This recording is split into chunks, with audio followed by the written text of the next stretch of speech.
Katherine by phone, WhatsApp, and Skype. They were in love.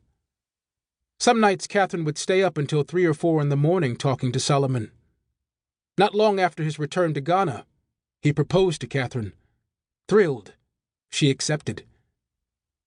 Maud and Georgina had been dead set against Solomon's engagement to Katherine, but Ezekiel had prevailed over his wife and daughter.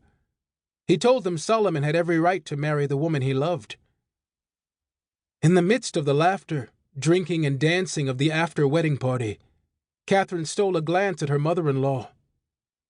Maud's mouth was hard, her jaw set, and her eyes cold.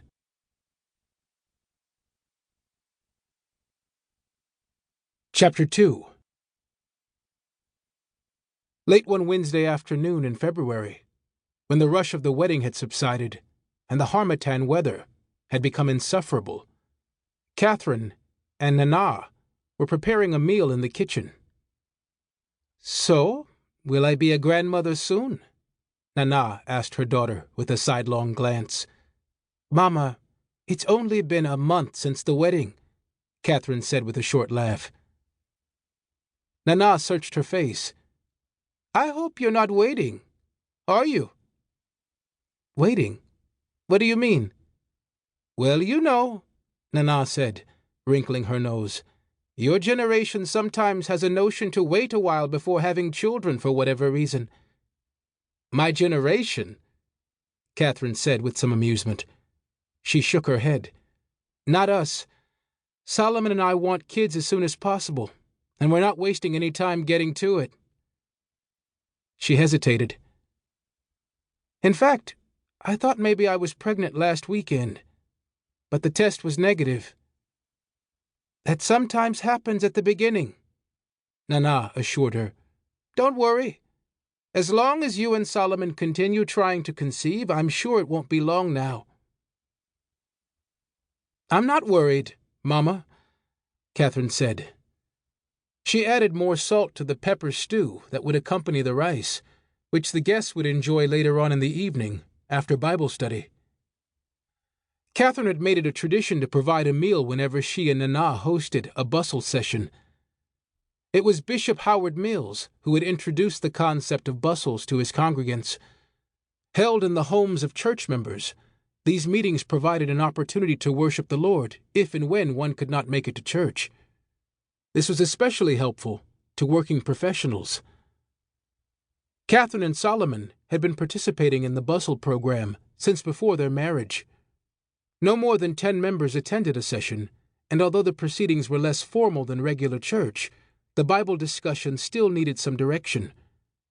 That duty usually fell to one of the junior ministers.